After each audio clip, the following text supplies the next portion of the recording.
প্রিয় ডেভেলপার্স, আজকে আমরা দেখব কিভাবে আমরা ক্যাশ এপিআই সেটআপ করতে পারি। সো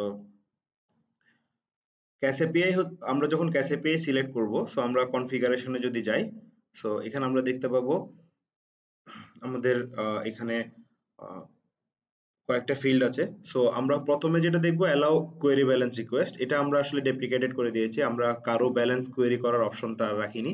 সো এটা টিকমার্ক দিলেও যা, না দিলেও তা। সো আমরা এটা আমরা আনচেক করে রাখবো। এরপর হচ্ছে আমাদের পেমেন্ট ইনস্ট্রুমেন্ট, সো আমরা অলওয়েজ মোবাইল অ্যাকাউন্ট থেকেই চার্জ করব। এরপর হচ্ছে অ্যালাউ ডেবিট রিকোয়েস্ট, এখানে আমরা কত টাকা চার্জ করব সেটা সিলেক্ট করে দিব। সো এখানে আমরা মিনিমাম এবং ম্যাক্সিমাম অ্যামাউন্ট একটা দিয়ে দিব। সো আমি মিনিমাম কয় টাকা চার্জ করতে পারি সেটা আমরা এখানে দিয়ে দিচ্ছি। সো আমি ধরে নিলাম আমি 0.1 পয়সা 1 থেকে 50 টাকা পর্যন্ত চার্জ করব। সো আমরা অলওয়েজ রিকমেন্ড করে আসলে 50 এর উপরে না যাওয়ার জন্য। সো আমার সার্ভিসের উপর ডিপেন্ড করে আমি এখানে চার্জিংটা ঠিক করব। সো আমার সার্ভিস যদি খুব ভালো হয় সেক্ষেত্রে আমরা আহ, সেক্ষেত্রে আমরা এই চার্জিং পয়েন্টটা বা এখানে ম্যাক্সিমাম ডেবিট অ্যামাউন্টটা আরো বাড়াতে পারি। সো বিটিআরসির রুলস অনুযায়ী হয়তো এটা 600 পর্যন্ত অ্যালাউ করে, তাও সার্ভিসের উপর ডিপেন্ড করে। সো সার্ভিস যদি খুব ভালো হয় সেক্ষেত্রে আমরা ওটা অ্যালাউ করব, না হয় আমরা 50 টাকা পর্যন্ত অ্যালাউ করি। সো এরপর আমরা যেটা করব সেটা হচ্ছে আমরা সাবস্ক্রিপশন রিকোয়ার্ড, এটা অবশ্যই চেক মার্ক দিব। সো কোনো কাস্টমার যদি আমার এই সার্ভিসটা নিতে চাই, সো আমি এখানে সাবস্ক্রিপশন রিকোয়ার্ড দিয়ে আসলে তার থেকে কনফার্মেশনটা নিচ্ছি, সে সাবস্ক্রাইব হলে তারপরে তাকে আমি চার্জ করতে পারবো এবং তারপরে আমি আহ, তাকে ওই সার্ভিসটা দিব। সো সাবস্ক্রিপশন রিকোয়ার্ড এটা অবশ্যই চেক মার্ক থাকতে হবে। সো আমি যদি এটা সেভ করি তাহলে এটা অ্যাডমিনের কাছে যাবে, অ্যাডমিন এটা অ্যাপ্রুভ করার পর আমরা এটা ইউজ করতে পারবো। সো ক্যাশ এপিআই এর ক্ষেত্রেও আমাদের কোডিং সেকশনে আমাদের আসলে খুব বেশি প্রবলেম, মানে খুব বেশি কষ্ট করার কিছু নেই, যেহেতু আমি অলরেডি ক্যাশ একটা ফাংশন ক্রিয়েট করে রেখেছি, সরি একটা ক্লাস ক্রিয়েট করে রেখেছি। সো এখানে একটা জিনিস বোঝার বিষয়, সেটা হচ্ছে ক্যাশ মিন্স হচ্ছে charge as a service. So cash means হচ্ছে চার্জ অ্যাজ এ সার্ভিস, তার মানে হচ্ছে আমি ওয়ান টাইম পেমেন্টের জন্য সবসময় এই এপিআইটা ইউজ করব। সো আমার ডিরেক্ট ডেবিট সেন্ডার নামে একটা ক্লাস আমি ক্রিয়েট করেছি। সো আমি জাস্ট ইউজ করার জন্য আমরা যেটা করব, ধরে নিলাম আমার একটা ইউএসএসডি অ্যাপ্লিকেশন আছে যেখানে হচ্ছে কাস্টমার ডায়াল করলো *213 সামথিং আমার ইউএসএসডি হ্যাশ। সো আমি তাকে একটা মেনু দেখালাম। সো সে মেনু দেখানোর পর সে ওখানে 1 2 3 তিনটা অপশন পাবে।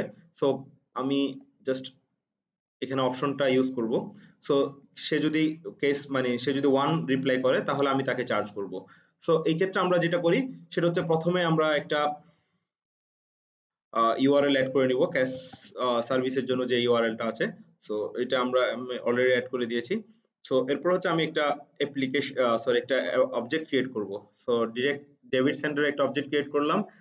এই অবজেক্টটার ভিতরে আমার এই ফাংশনটা আছে। সো আমি যদি এখন যে কোনো জায়গায়, মানে আমার অ্যাপ্লিকেশনের ডিমান্ড অনুযায়ী যে কোনো জায়গায় যদি আমি এটা লিখি যে সে যদি ওয়ান ডায়াল করে তখন আমি তাকে চার্জ করব, সেক্ষেত্রে আমি জাস্ট এখানে ক্যাশ, এখানে ফাংশনটা হচ্ছে ক্যাশ। সো এই ফাংশনের মধ্যে আমি এখানে এখানে আমার তিনটা প্যারামিটার দিতে হবে। তিনটা প্যারামিটার কি কি? একটা হচ্ছে external transaction ID. So external transaction আইডিটা হচ্ছে আমার ইচ্ছা মতো এটা ট্রানজাকশন আইডি, যেন আমি ট্র্যাক করতে পারি যে কোন কাস্টমারটা আসলে চার্জ হয়েছে। সো এরপর হচ্ছে আমার এখানে আমি একটা অ্যাড্রেস দিব, এরপর এখানে আমি অ্যামাউন্টটা দিয়ে দিব। সো আমি এখানে ধরে নিলাম আমি 5 টাকা দিলাম। সো তাহলে এই অ্যাড্রেসটা, মানে এটা যার অ্যাড্রেস বা যার ফোন নাম্বার, সে 5 টাকা চার্জ হবে এবং তার ট্রানজাকশন আইডিটা হচ্ছে এখানে দেয়া আছে। সো এই ট্রানজাকশন আইডিটা অ্যাকচুয়ালি কেন? সো আমি যদি আমার বিডিএফ সার্ভারে এট এ টাইম 100টা চার্জিং রিকোয়েস্ট পাঠাই, সো এমন হতে পারে অনেকগুলো চার্জিং রিকোয়েস্ট সাকসেসফুল হয়েছে, অনেকগুলো সাকসেসফুল হয়নি। সো যখন আমি এই প্রত্যেকটার জন্য আলাদা আলাদা এক্সটার্নাল ট্রানজাকশন আইডি দিব, তখন আমি রিপ্লাই পাওয়ার সময় ওই ট্রানজাকশন আইডি অনুসারে ট্র্যাক করতে পারবো যে কোন কাস্টমারকে সাকসেসফুলি চার্জ করা গেছে এবং কোন কাস্টমারকে সাকসেসফুলি চার্জ করা যায়নি। সো আমরা সেম ভাবে আমরা যদি আবার এই ডকুমেন্টেশনটা দেখি ক্যাশ এপিআই এর, সো এখানে দেখা যাচ্ছে আমরা একটা এক্সটার্নাল ট্রানজাকশন আইডি দিচ্ছি, অ্যামাউন্ট দিচ্ছি, আর অ্যাপ আইডি দিচ্ছি। পাসওয়ার্ড তো আমি আগে থেকেই সেটআপ করে রেখেছি, যেহেতু আমরা সার্ভার সেটআপের সময় এটা সেটআপ করে রাখি। সো এখানে আমরা রিপ্লাই পাবো এরকম যে এক্সটার্নাল ট্রানজাকশন আইডি, এই যে এখানে দেখা যাচ্ছে আমি রিকোয়েস্টটা পাঠিয়েছি 25609। সো এখানে আমি রিপ্লাইটাও পেয়েছি 25609। সো এই ট্রানজাকশন আইডি থেকে আমি জানতে পেরেছি যে এই সাবস্ক্রাইবারকে 5 টাকায় চার্জ করা হয়েছে। সো এরকম ট্র্যাকিং করার জন্য কোন কাস্টমারকে চার্জ করা গেছে এবং কোন কাস্টমারকে চার্জ করা যায়নি, এই ট্র্যাকিং এর জন্য আমরা হচ্ছে এক্সটার্নাল ট্রানজাকশন আইডিটা ইউজ করি। সো এটা কখন আমি চার্জ করব সেটা হচ্ছে আমার পুরো অ্যাপ্লিকেশনের ডিমান্ড অনুসারে এবং অ্যাপ্লিকেশনের লজিক অনুসারে যেখানে ইচ্ছে সেখানে আমি বসাতে পারি। সো এখন ডেভেলপারের আসলে খুব একটা কষ্ট নেই, শুধুমাত্র আমার অবজেক্ট ক্রিয়েট করতে হবে এবং একটা ফাংশনকে কল করে যে কোনো কাস্টমারকে চার্জ করতে পারবো। সো আমার ইউএসএসডি অ্যাপ্লিকেশন এপিআই এর ইমপ্লিমেন্টেশন হচ্ছে এতটুকুই, সরি ক্যাশ এপিআই এর ইমপ্লিমেন্টেশন হচ্ছে এতটুকুই।